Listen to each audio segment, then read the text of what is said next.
Bom dia, gente. Espero que todos tenham passado um bom feriado e que todos tenham uma ótima semana. Assim, eu queria falar de um assunto meio assim que talvez muita gente desconheça, mas que era muito comum na Itália e em alguns outros países da Europa.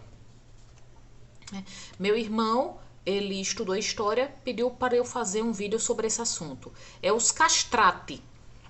Os castrati eram rapazes que, quando estavam entrando na puberdade, eles eram castrados para manter a voz fina, porque mulheres não podiam cantar. Mulheres eram proibidas de cantar em coro.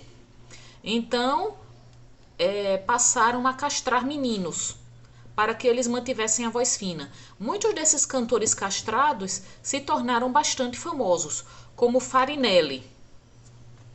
Farinelli há até um filme baseado na vida dele. E quem deve saber disso muito bem é Richard Foxx, meu amigo que é italiano. Assim, houve também outros que ficaram famosos, como Caffarelli, né? Muitos cantores castrados eram verdadeiras prima-donas. Tinham privilégios de prima-dona. Farinelli, ele era retratado como uma pessoa de muito bom gênio, um cantor excepcional, de muito bom gênio e, e humilde. Mas grande parte dos castrados, né, era gente arrogante, difícil de lidar, como muitos artistas hoje. Muitos deles se tornaram assim o que a gente chamaria hoje de verdadeiros pop stars da música, né? Equivalem a Madonna, seriam como Madonna, né? Britney Spears e tantos outros cantores e bandas famosos. Aí vamos falar assim, né? Porque eu tive que fazer uma pesquisa, eu li um livro inteiro e eu tive que fazer uma pesquisa para falar sobre o que eram os castrados, né? Que na verdade era uma prática muito cruel. Publicamente, a Igreja Católica não aprovava, mas assim, ela aceitava castrados nos seus coros. E isso só mudou depois, quando passou a ser proibida a presença de cantores castrados. Aí vamos falar sobre os castrados. A Igreja Católica declarou que a amputação era ilegal e só deveria ser feita para salvar vidas. Porém, no século XVI, o Papa Sisto V proibiu mulheres de cantar em público e, como consequência, isso causou problemas nas óperas religiosas, porque assim os meninos, assim quando crianças, tinham a voz fina.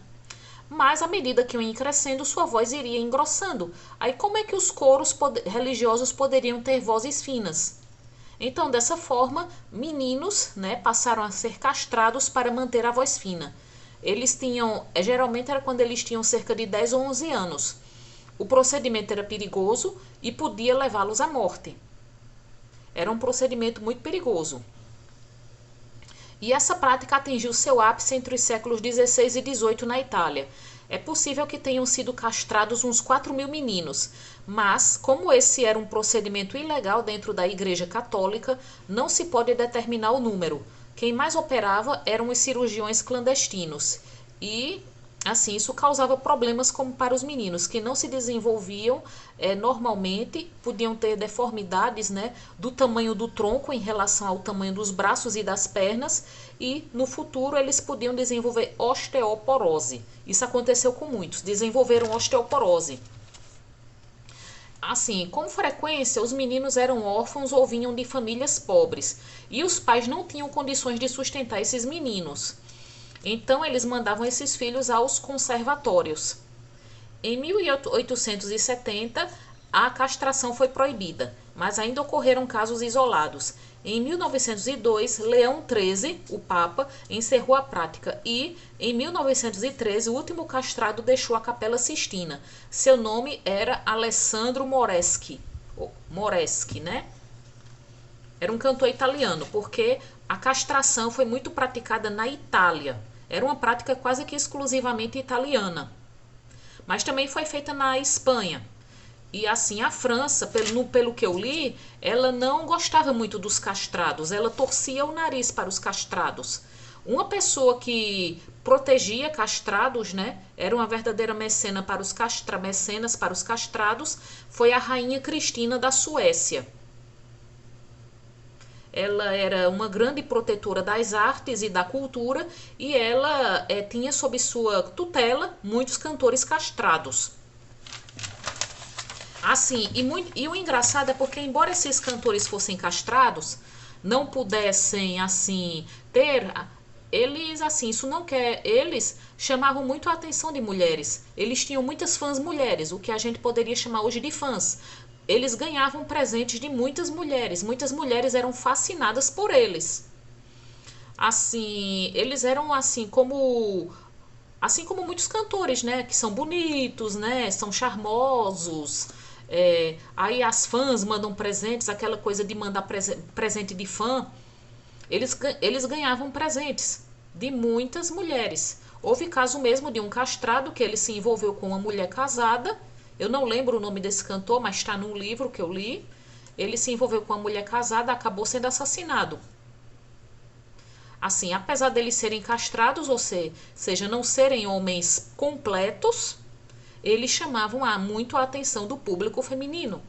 E assim, dizia-se de Farinelli que ele tinha assim uma voz tão magnífica que levava as pessoas às lágrimas. Assim, aí, completando o assunto, foi a partir do século XV, Renascimento, que passou a haver castrados nas óperas. O Papa Alexandre VI, o Rodrigo Borgia, que era espanhol, foi o primeiro a trazer da Espanha um grupo de cantores profissionais castrados para cantar na Capela Giulia e na Capela Sistina. Em 1589, Sisto V autorizou formalmente a admissão dos castrados no caso da Basílica de São Pedro, quer dizer, no coro da Basílica de São Pedro, desculpem. E como mulheres não podiam cantar, contratavam-se meninos, falsetistas e castrados. Nota-se a hipocrisia da Igreja Católica, né? Que, embora condenasse as mutilações, não deixou de aceitar castrados nos coros das igrejas. E o uso dos castrados, como eu já falei, era quase que totalmente italiano, especialmente nos séculos XVI e XVIII. Nem todos os países viam os castrados com bons olhos, como a França.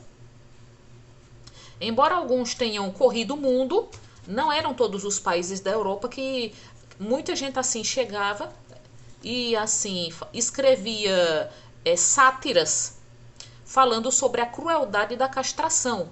Muitos eram os filósofos e os poetas que escreviam sátiras condenando a castração, dizendo que era uma prática cruel. E, na verdade, era uma prática muito cruel. Em 1828, a coroa espanhola proibiu os castrados nos coros das igrejas. Em 1878, Leão XIII proibiu a admissão de novos castrados, mas permitiu que os já admitidos continuassem a cantar. Em 1903, Pio X pronunciou o fim oficial dos castrados nas igrejas. E o que a gente pode concluir tudo isso, né? A castração era uma prática muito cruel, né? Uma mutilação. E a gente vê assim o quanto a Igreja Católica tem podres. Eu já falei sobre o caso dos asilos de Madalena, né? Que ocorreu principalmente na Irlanda, em que moças eram submetidas a um regime cruel e escravista.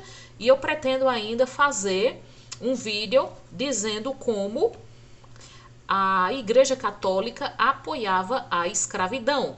Porque Richard Fox, ele me falou que assim, que muita gente pensa que quando, depois do imperador Constantino assumir, né, o império, e declarar que o cristianismo era a religião oficial do Império Romano, muita gente pensou que a escravidão acabou, mas não. A Igreja Católica apoiava a escravidão.